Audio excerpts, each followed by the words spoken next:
Buenos días, que Dios y la naturaleza los proteja.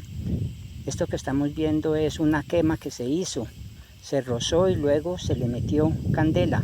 Esto no se debe hacer porque estamos acabando con nuestra hermosa tierra. Todos esos animalitos que hay en el rastrojo y en la tierra se mueren quemados ahí. Y esto es perjudicial para nuestra hermosa tierra.